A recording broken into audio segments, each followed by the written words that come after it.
दोस्तों, इंसान जब भी अपने चारों तरफ से परेशानियों से घिरता है तो उसी परेशानियों को दूर करने के लिए वह जल्दबाजी में गलत फैसला ले लेता है और उसी एक गलत फैसले की वजह से उसके परिवार की हंसती खेलती ज़िंदगी भी तबाह हो जाती है और ठीक उसी की वजह से उसका अपना परिवार और कई लोगों की ज़िंदगी भी तबाह हो जाता है। आज की घटना में सेम कुछ ऐसी होता है। एक व्यक्ति होता है, अपने सच्चे प्यार को साबित करने के लिए एक दिन ऐसा हथकंडा अपनाता है जिसकी वजह से उसका हंसता खेलता परिवार खुद तबाह हो जाता है और कई लोग जेल के सलाखों के पीछे भी पहुंच जाते हैं। लेकिन जब लोगों के सामने सच्चाई निकल के आती है, इसे सुनने के बाद लोगों को अपने कानों पर कतई यकीन भी नहीं होता है। आखिर क्या था इस घटना में क्या हुआ, इस घटना की आप पूरी तह तक सच्चाई जानने के लिए इस वीडियो को आप लास्ट तक जरूर देखिएगा। नमस्कार दोस्तों, मैं प्रदीप कुमार आपको इस टेढ़ी बात चैनल पे मैं स्वागत करता हूं। दोस्तों आज की यह जो सच्ची घटना है, यह घटना सुनाने से पहले मैं आपसे एक छोटा सा रिक्वेस्ट करना चाहता हूं, क्योंकि आप अगर इस चैनल पर नए हो और पहली बार आए हुए हो तो एक बार जाकर अपने ही प्यारे हाथों से आप इस चैनल को लाइक और सब्सक्राइब और शेयर ज़रूर करें, ताकि आपकी वजह से यह जो वीडियो है आज यह काफ़ी लोगों तक पहुंचाया जा सके। और इसके लिए हम आपके तहे दिल से शुक्रगुजार रहेंगे। और साथ में एक बार अपना नाम भी आज कमेंट बॉक्स में ज़रूर डाल दीजिएगा, ताकि आपका नाम कल के वीडियो में बड़े ही प्यारे लफ्ज़ों में हम ले पाएँ। दोस्तों आज की यह जो सच्ची घटना है, यह घटना ठीक भारत की राजधानी दक्षिणी पूर्वी दिल्ली की और ठीक उसी में ही जाना माना दनंद नगरी थाना पड़ता है और ठीक उसी में ही एक जाना माना सुंदर नगरी इलाका पड़ता है। उसी इलाके की ही रहने वाली होती है अब बिमला के परिवार में टोटल 2 ही बच्चे होते हैं, जिसमें एक बेटा और एक बेटी का नाम होता है अब इधर कोमल, जिसकी उम्र लगभग अब 22 साल के आसपास होता है। और बेटे का नाम होता अजय, जिसकी उम्र लगभग इधर 20 साल के आसपास होता है। लेकिन इधर जो होता है कोमल अपने परिवार के मजबूरियों को देखती है। उसी को दूर करने के लिए ठीक अंगद नगर में ही जाकर एक ऑफिस में मौके पर नौकरी करती थी, जिसकी वजह से उसके परिवार का जो खर्चा होता है अब तौर तरीके से चल पाता था। अब इधर कोमल जो होती है सुबह निकलती तो शाम को लगभग 6 से 7 बजे के आसपास घर वापिस रोज़ जरूर आ जाया करती थी। और तभी 12 मार्च साल 2025 का वक्त होता है। अब रात का लगभग 9 बजे के आसपास का टाइम होता है। तो उसी वक्त इधर बिमला देखती है कि इधर 9 बजने को हो गए हैं, अभी तक हमारी जो बेटी है वापस घर नहीं लौटी, क्योंकि रोज़ वह 7 बजे के आसपास वापस घर जरूर आ जाया करती थी। लेकिन आज जो होता है वापस घर क्यों नहीं लौटी, यह बात सोचकर बिमला जो होती उसी समय चिंतामय हो जाती, सोचने लग जाती है कि एक बार अपनी बेटी अब कोमल के बारे में अता पता लिया जाए। तुरंत जो होता अपने बेटे अजय को उसी समय आवाज़ लगाती है। अजय जो होता है उस समय टाइम लगा कर पहुँचता है, जिसकी वजह से अब इधर बिमला अपने बेटे अजय के ऊपर थोड़ी बहुत डांट फटकार करती है। इसके बाद अजय को कहने लग जाती कि एक बार अपनी बहन जो होता है अब मौके पर कोमल के पास कॉल करके पता कर लो कि वह रह कहाँ गई। और कोमल की बात जब यह सुनता है अजय कहने लग जाता कि हो सकता है कि अपने सहेलियों के आसपास चली गई हो या तो आप इसमें ओटी कर रही हो। लेकिन इधर जो होता है बिमला के मन में शंका होने लग जाता है, कहने लग जाती कि बेटा आप कॉल करो और पता करो कहाँ रह गई बेटी कोमल। यह बात जब अजय सुनता, अजय अपनी माँ के दबाव में जब आता है बार बार कहने की वजह से, तो अजय जो होता अपना फ़ोन निकालता है और अपनी बहन जो होता है कोमल के मोबाइल पर कॉल कर देता है। और कॉल करता है तो स्विच ऑफ बता देता है। उसी वक्त अजय अब चौंक पड़ता है, फिर कॉल करता, फिर स्विच ऑफ बता देता, फिर चौंक पड़ता है, फिर कॉल करता है, फिर स्विच ऑफ बता देता है। फिर इधर जो होता है बिमला भी चौंक पड़ती है कि आखिर हमारी बेटी का मोबाइल आज ना जाने बंद कैसे हो गया है। इधर 9:30 बजे के आसपास का टाइम होने वाला होता है, लेकिन बिमला के जो मन होता है उसी समय शंका से घिर जाता है कि हमारी बेटी कहीं इधर उधर तो नहीं चली गई। लेकिन इधर अजय होता करने लग जाता है कि हो सकता अपनी सहेली के घर चली गई हो। इधर अजय जो होता अपनी माँ से कहने लग जाता कि माँ जी आप यहीं ठहरिए, हम जाकर पता करते हैं उनकी सहेलियों के पास वहाँ तो नहीं रह गई। क्योंकि अजय जो होता है अपनी बहन के साथ कभी कभी पार्टी में वहाँ उसका आना जाना होता है। इसकी वजह से अजय अपनी माँ से इजाज़त लेकर अब जो होता है रात के 10 बजे के आसपास कोमल की सहेलियों के पास पहुंचता है, लेकिन वहाँ भी पता चलता है कि यहाँ कोमल भी नहीं आई और वहाँ से खाली हाथ जो होता है इधर अपने घर अजय पहुँच जाता, अपनी माँ को सूचना देता है। और सूचना देने के बाद इसकी जानकारी जो होता है आस पड़ोस को लग जाती है। लोग तरह तरह के चर्चे करना शुरू कर देते हैं। कुछ लोग होते हैं अजय साक्ष्य मिलते हैं, मिलने के बाद उसकी जो बहन होती है अब कोमल की तलाशी करने के लिए उसी वक्त अंगद नगर ऑफिस पहुँच जाते हैं, लेकिन देखते हैं कि वहाँ पर ताला बंद है। अजय अपने साथियों को लेकर अपने घर आता है। आने के बाद जो होता है कुछ परिवारों के साथ मिलकर अजय अपनी बहन की तलाशी अपने इलाके में जाके करता है। काफ़ी जगह खोजबीन करता है, लेकिन इधर कोमल के बारे में कुछ अता पता नहीं चलता। यहाँ तक कि रात के 12 बजे के आसपास का टाइम हो जाता है। तो इधर अजय जो होता है अपने कुछ हितकारियों के ही इधर इशारे पर जी ही नंदनगरी थाने की तरफ बढ़ जाता है। और जब बढ़ता है तो वहाँ पहुँचता, वहाँ की ड्यूटी जो अफसर होते हैं उसी समय अजय के पूरे हाव भाव को देखते अजय कहने लग जाता है कि साहब हमारी जो बहन है लगभग सुबह के टाइम निकली हुई थी, अभी तक घर वापस नहीं लौटी, उसका कुछ अता पता नहीं चल रहा है। ड्यूटी अफसर अजय से कहने लग जाते हैं कि तुम्हारी जो बहन है वह पढ़ी लिखी भी है, समझदार भी है, हो सकता अपनी सहेलियों के पास चली गई हो, सुबह तक घर वापस जरूर आ जाएगी, एक बार तसल्ली रखो, घर जाओ, अगर सुबह तक नहीं मिलेगी तो तुम यहाँ थाने में आ जाना, आने के बाद अपनी बहन का गुमशुदगी का मुकदमा जरूर दर्ज करवा देना। अजय यह बात जब सुनने के बाद अपने घर तो आता है, अपनी माँ को जानकारी देता है। उसकी जो माँ होती है उसी समय हैरान रह जाती है कि हमारी बेटी अभी तक घर नहीं लौटी। पूरी रात बीतने को हो जाता है। पूरे घर परिवार वाले जो होते हैं कोमल की तलाशी करते हैं, इधर उधर छानबीन करते हैं, लेकिन इधर कोमल के बारे में कुछ अता पता भी नहीं चलता, ना कोमल घर वापस लौट के आती है। और लेकिन जैसे सुबह का टाइम होता है तो उसी वक्त इधर अजय अपने हितकारियों को साथ लेता है और लेने के बाद ठीक जो होता है दोबारा अब नंदनगरी पहुंच जाता है। पहुंचने के बाद वहां के जो अफसर होते हैं उसी समय इशारा कर देते कि आप जो होता अपने इलाके से जुड़े हुए थाने सीमापुरी में जाइए।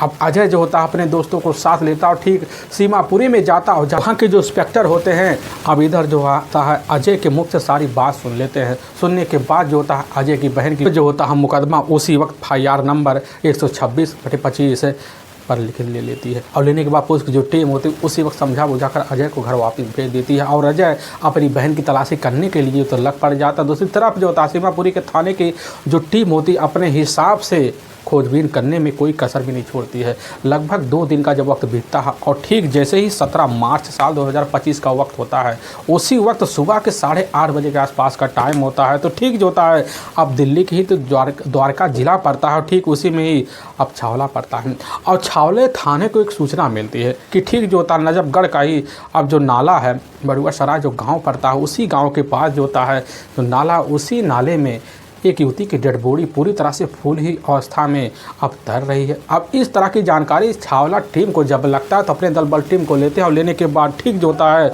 उसी वक्त वहाँ के सचिव अब राजकुमार मिश्रा अपने दल बल टीम को लेकर ठीक जो होता है घटनास्थल पर पहुँच जाते हैं और वहाँ देखते हैं कि सही में जो नाला है उसी नाले में एक युवती की डेड बॉडी पूरी तरह से फूली हुई अवस्था में तैर रही होती है। काफ़ी खूबसूरत है डेड बॉडी होता है और देखकर वहाँ लोग तरह तरह की बातें कर रहे होते हैं, क्योंकि गांव के आसपास के लोग जो होते हैं उस समय खबर पाने की वजह से वहाँ लाखों की भीड़ संख्या जुटा लेते हैं।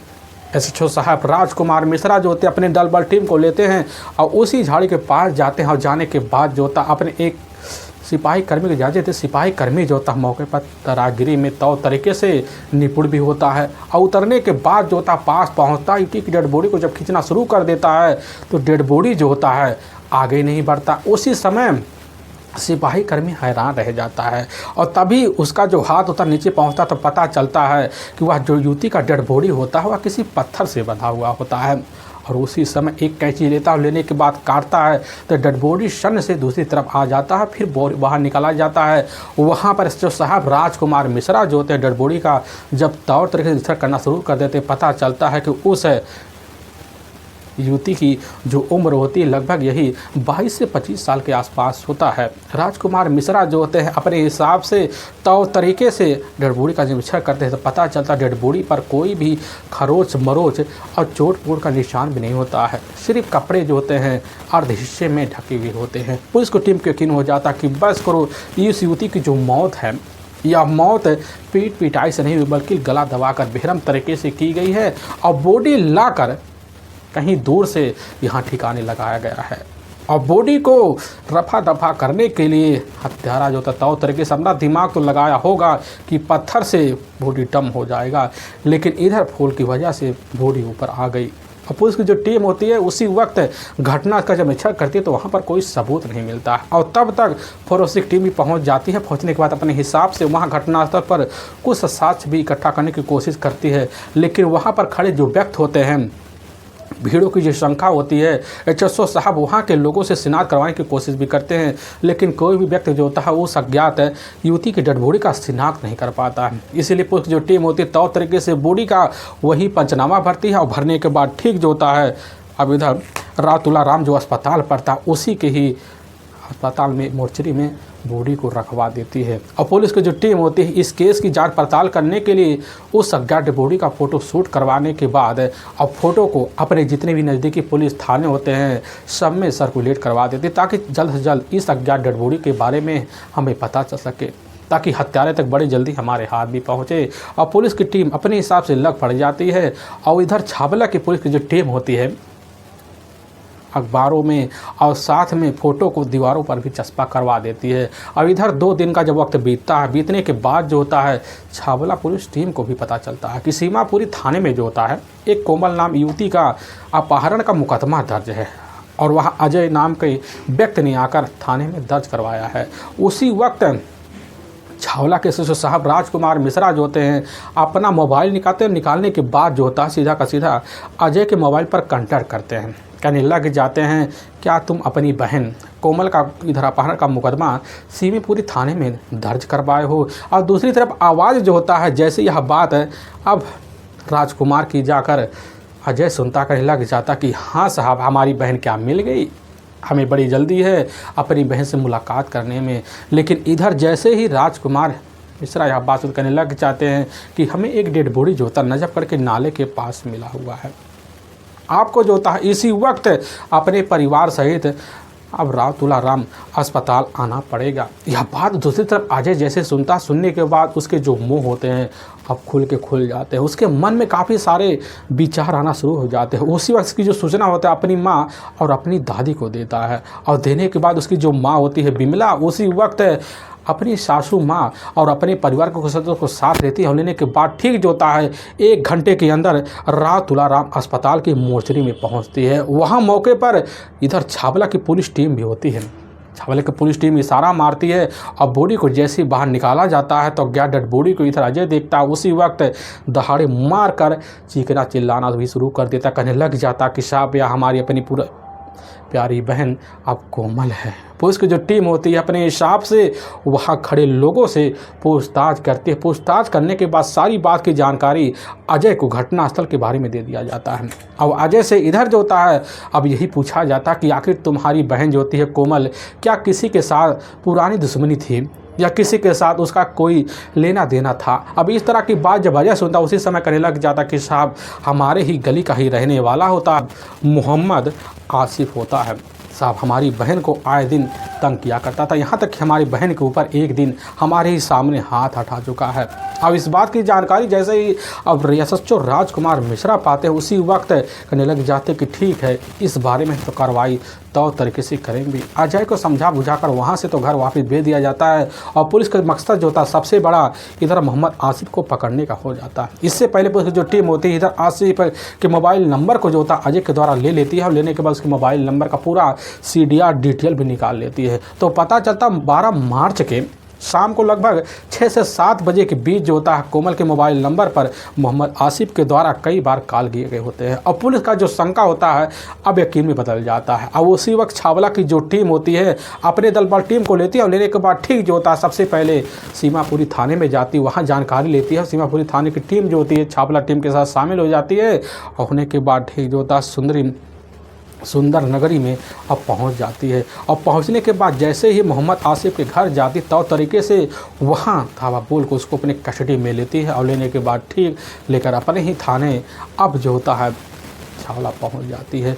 और वहां जैसे ही इधर जाकर मोहम्मद आसिफ से पूछताछ किया जाता है कोमल की हत्या के बारे में, और बिना किसी शक्ति दबाव के कोमल की हत्या का जुर्म कबूल कर लेता है। लेकिन जो सच्चाई रखते से सुनने के बाद लोगों के होश तक खो जाते हैं।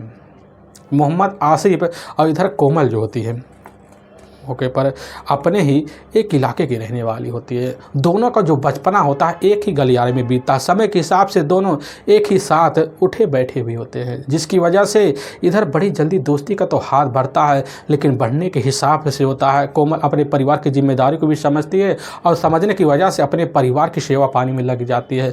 लेकिन कोमल की जैसे उम्र इधर 18 साल के इर्द गिर्द होता है, तो उसी बीच इधर अपने ही गली में जाकर मोहम्मद आसिफ से मुलाकात हो जाता है। मोहम्मद आसिफ जो होता है मौके पर तो तरीके से अपनी ज़िंदगी गुजार रहा होता है, और ठीक जो होता है ज़िंदगी का ऐसा मोड़ आता है कि दोनों के बीच चंद महीने के अंदर दोस्ती का सिलसिला चालू हो जाता है। क्योंकि कोमल देखने में काफ़ी खूबसूरत होती है, बोलने चालने में भी नंबर 1 होती है, जिसकी वजह से इधर मोहम्मद आसिफ जो होता है अपने तौर तरीका वाला पैदरा अपनाने की वजह से कोमल बड़ी जल्दी जो होता जाकर इधर मोहम्मद आसिफ के इर्द गिर्द मंडराना शुरू कर देती है। मोहम्मद आसिफ जो होता अपने हिसाब से अपनी ज़िंदगी की रानी बनाने के लिए सारे वादे जो होता है कोमल के साथ कर बैठता है, जिसकी वजह से अब कोमल जो होते हैं अपने सारे इधर नाते जो होते हैं अब जाकर मोहम्मद आसिफ से जोड़ देते, जिसकी वजह से आसिफ तो तरीके से अब इधर अपनी प्रेमिका की तरफ सारे तरीके से रास्ता निभाना भी शुरू कर देता है। साथ उठना, साथ घूमना, साथ पार्क जाना, साथ मॉल जाना, यह तरीका लगभग चलते चलते लगभग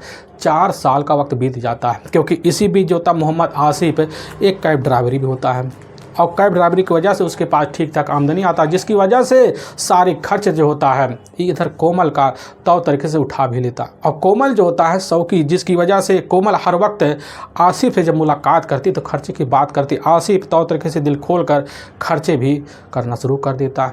और कोमल जो होती है अपने परिवार की मजबूरी को देखने के बाद जो होता आनंद नगर में ही अब जाती ऑफिस में मौके पर, वहाँ भी जाकर नौकरी करती है। उसके पास ठीक ठाक पैसे आ जाते हैं, और सुबह निकलने के बाद जो होता ऑफिस जाती, फिर जब मौका मिलने के बाद अपना ही कैब लेकर इधर मोहम्मद आसिफ पहुंचता, फिर वहां से लेकर इधर उधर 4 चक्कर अपने कभी पार्क और कभी मॉल घूमना फिरने का सिलसिला चलने लग जाता है।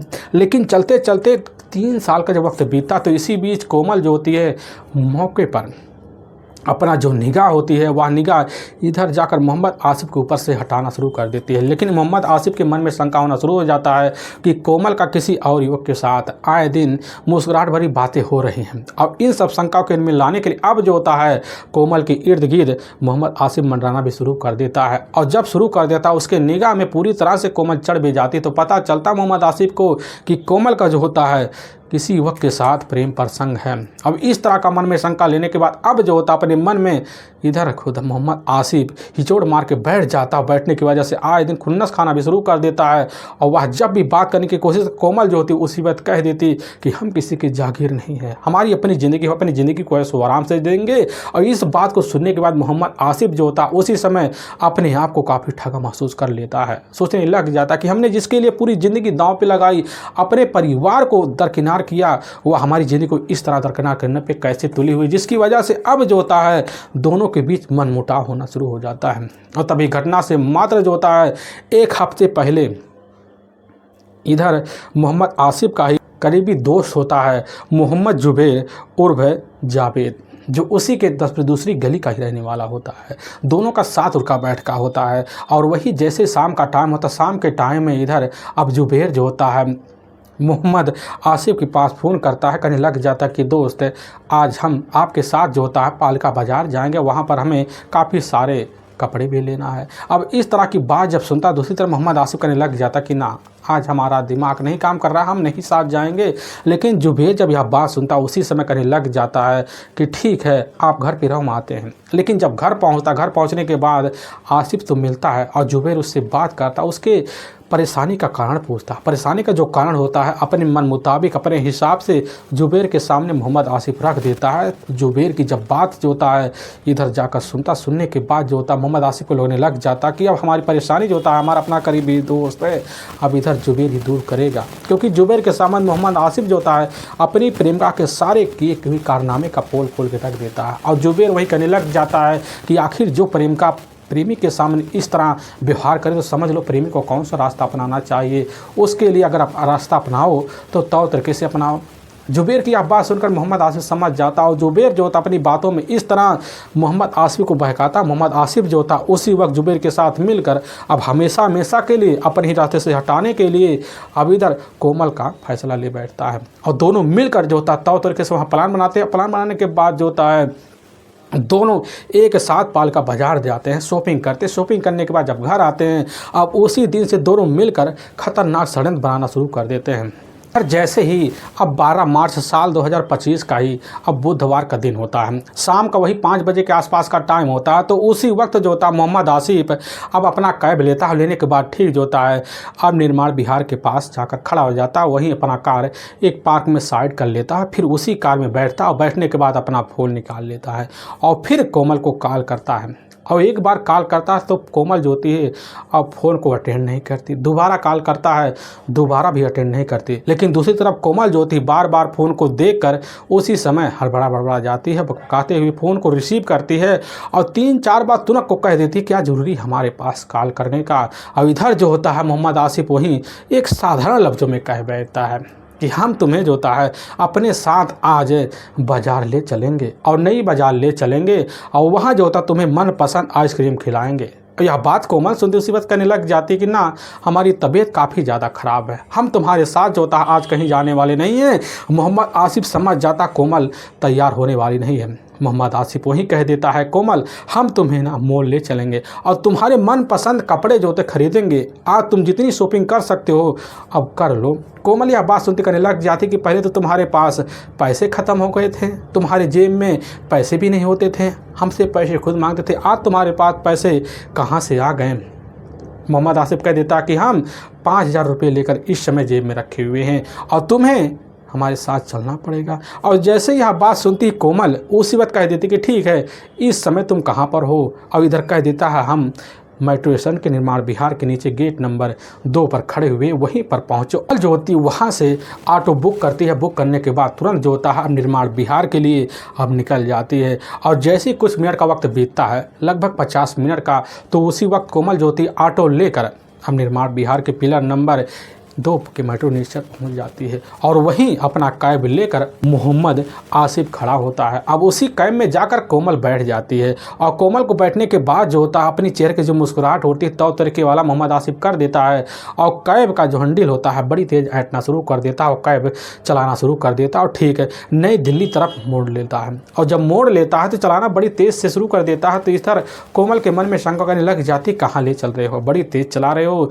इधर कह देता है कि हम तुम्हें जो होता है नई बाजार ले जाएंगे और तब तक शॉपिंग कराएंगे, बस तुम 10 से 15 मिनट का समय दो, तुम्हें ऐसी जगह ले जाएंगे जहां तुम जाने की कभी कल्पना नहीं की होगी। अब यह बात जब सुनने के बाद कोमल ज्योति चुप हो जाती है और द्वारका के इलाके में घुस जाता है।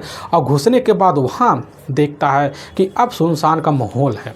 तो सुनसान का माहौल देखकर कोमल के सामने जो होता कहने लग जाता कोमल तुम्हारे इस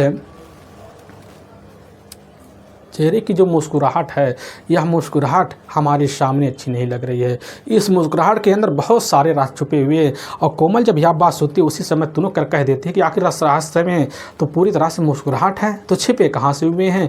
वहीं पर मोहम्मद आसिफ कह बैठता है कि हमें पता है तुम्हारा जो होता है यूके के साथ प्रेम संबंध है। और इसी बात को जब कोमल सुनती सुनने के बाद अब वहीं जो होता है कोमल अब इधर मोहम्मद आसिफ दोनों एक दूसरे से बातचीत करना शुरू कर देते हैं। और इसी बीच जो होता है मोहम्मद आसिफ कोमल के ऊपर तौर तरीके से हाथ भी उठा देता है, जिसकी वजह से दोनों के बीच वहीं अब जो होता सच्चाई को बुलवाने के लिए एक के बाद एक झगड़े तकरार का सिलसिला बढ़ जाता है। मोहम्मद आसिफ की दोनों हाथ जो होते हैं अचानक जाकर कोमल के गर्दन पहुँच, जिसकी वजह से कोमल हमेशा के लिए दुनिया को छोड़ के चली जाती है।